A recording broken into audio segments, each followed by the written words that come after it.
aka Youngblood with BLZDEEP hot rods. So this video is going to be on how to do body work. We're going to start off for the beginners. We're going to start off with a small ding.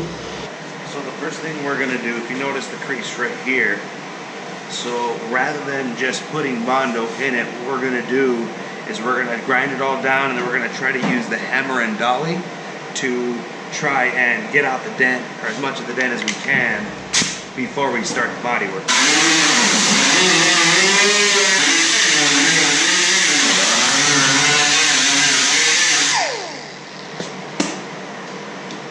Now, when you're grinding out and you grind everything down to metal, I always like to get everything way outside of the dent, so that way when you're doing the body work and you're doing your filler, you know that the Bondo is going to be going out to that area. It allows you a place that you can feather it out where you're not going to get any lippage. The second thing we're going to do is we're going to get the hammer and dolly. We're going to put the dolly right on top right here. And just try to smack it out the best that we can.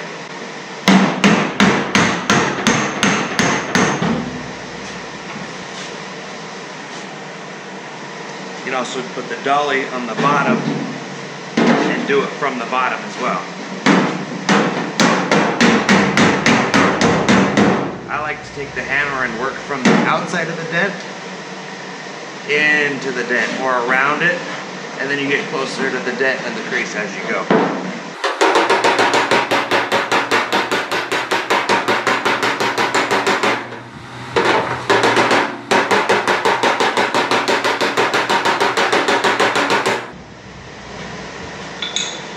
Just like that, you have a crease that's almost out.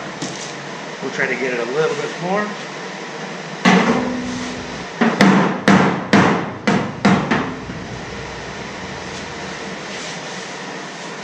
Got it a little bit too long. They call it shrinking it, so you want to shrink it down a bit.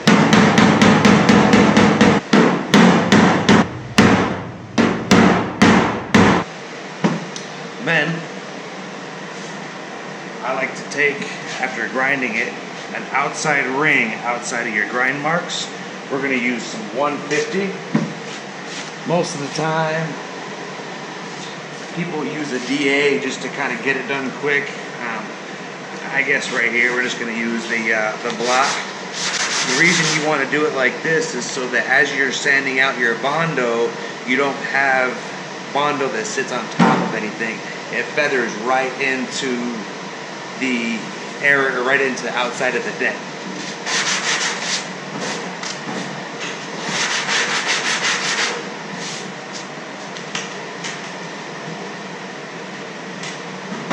And we'll take some 80 and we'll go between the edge of the grind 36 mark, in between that and the 150, so right about there, to give it almost a little bit of a descend, I guess.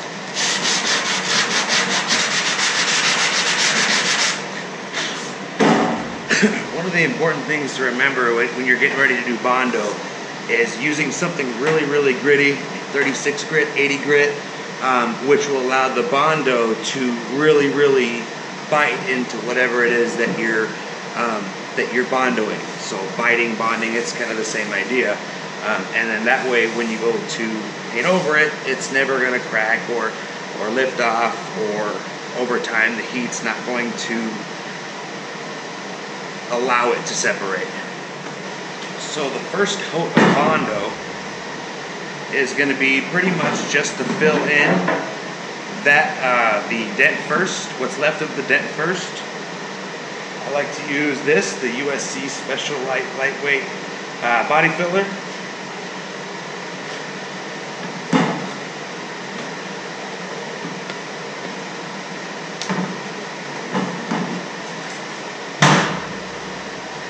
Hardener for about that much Bondo.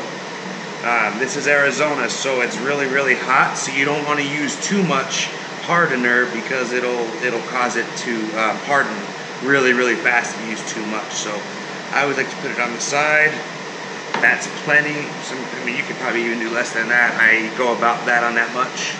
A lot of folks out there like to use the plastic Bondo spreaders. I like the metal Bondo spreaders. It gives you a lot harder of an edge to really get, I guess, more of a push. So as you're mixing it, you really want to make sure that the hardener gets mixed all the way throughout all of the Bondo, because if not, the Bondo will never harden.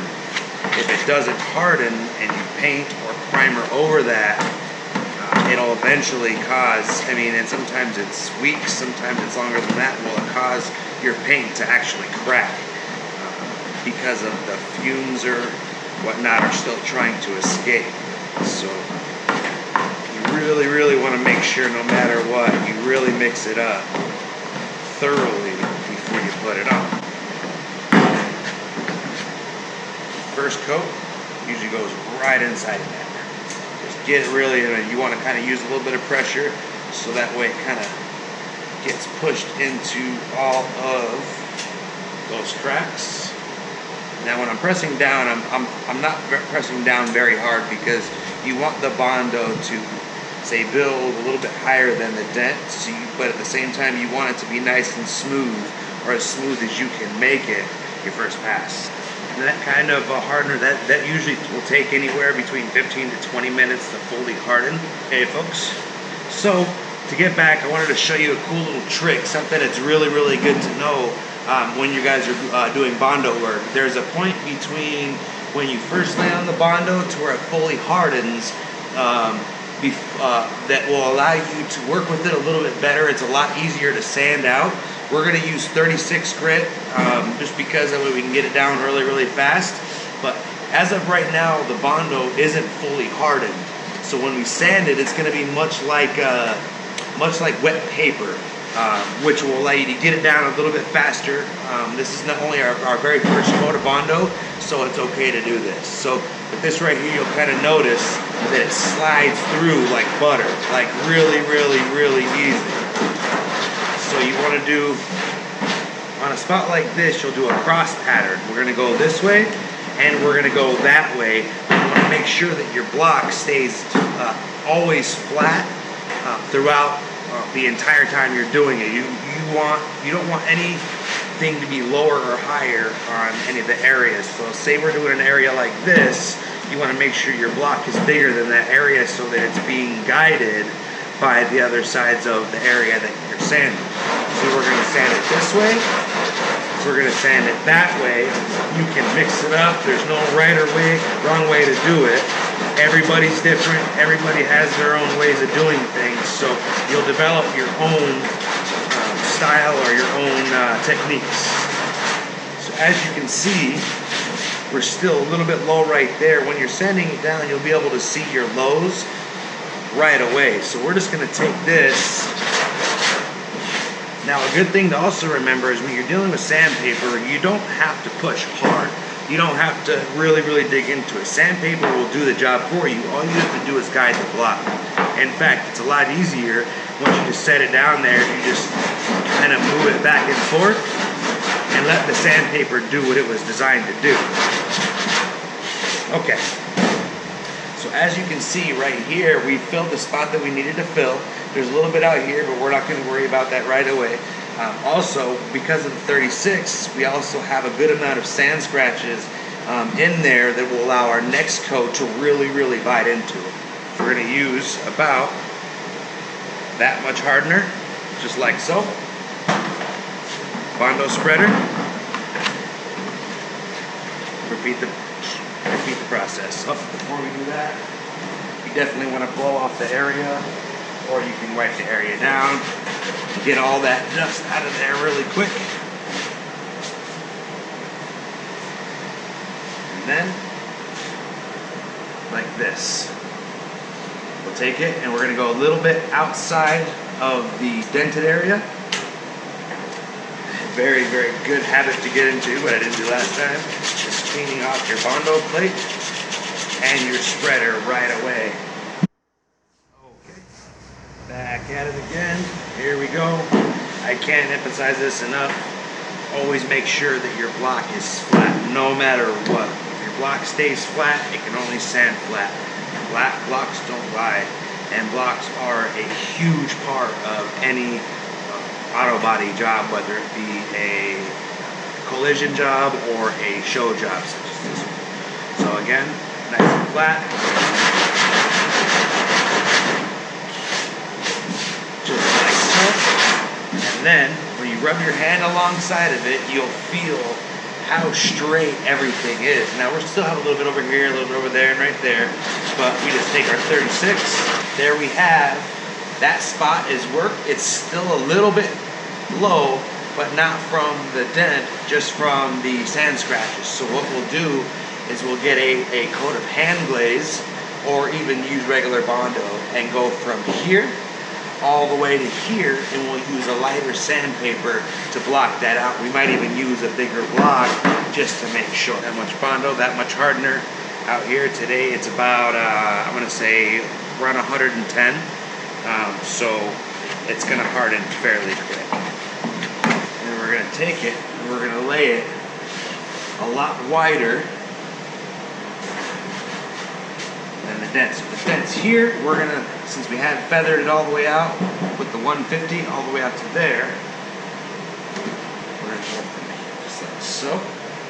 Nice and light. So you want to cover way more than the dent was, and I'll show you why in just a quick second. So the dent's already filled. Now we just want to make sure that all the sand scratches from the 36 are out, and maybe a little tiny bit of the dent or our work area is still, might be a little bit low. Usually it is. As of right now, but with the 80, or with our last one, and we're gonna go with the 80, I want this to harden all the way. Because of using the 80, the somewhat wet-ish Bondo will clog up the 80 really quick, where the 36, it's really gritty, so you really don't care anyway, because you can keep going with it. So I'm gonna put you guys on pause for a minute while this fully hardens. So what we're doing now is hitting these spots, this spot with 80 grit sandpaper in the block. It's fully cured or hardened. So we're just gonna take it, lightly put one hand on each side of the block to give it an even amount of distributed pressure. And then we're just gonna go back and forth.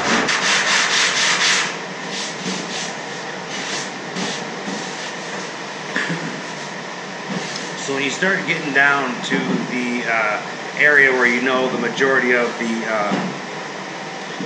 I guess, top coat is down, I always like to use a guide coat. Some people use a flat black spray paint, something non-glossy. I like to use this stuff right here. It's a graphite powder. I use both. It really all depends on what I'm doing, whether it's wet sanding or what step I'm in, finals, and so on and so forth. So this time we're just going to use the graphite powder. And what that'll do is that'll allow us to see what's high, what's low, what needs to be sanded or filled.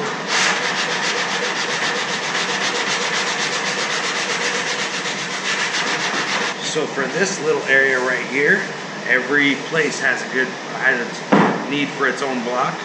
So just so that we get a good block on the rounded areas, we're going to use a round cylinder block. Give it a little bit of a twist. At the same time, helps with a little bit of a cut, just like so. Once we start to see the area that we feathered, we're going to want to switch over to like a 150 grit, just so that when we primer over this, you're going to have very minimal of the 80 grit scratches. When you're going against the edge, a lot of times people, they try to take it and follow the edge like that. I like to take it and you just kind of move flush off the edge. You don't want to take the block and hit that round corner, because it has its own body line that you eventually want to recreate or keep. Make sure you look at this edge to that edge. If you have to do a little bit of rounding is okay.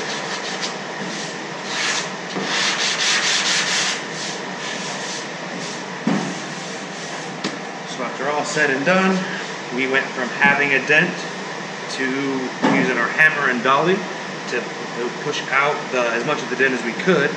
Then we hit our first layer of Bondo, then our second layer of Bondo, using both 80 grit, or sorry, the first one was 36 grit, and then after the 36 grit, we went to the 80 grit, and then right before the last, I guess, pass through with the 80, we switched it over to 150 just to get rid of the 80 scratches. Now, because of the way we're doing this is all going to be epoxied over.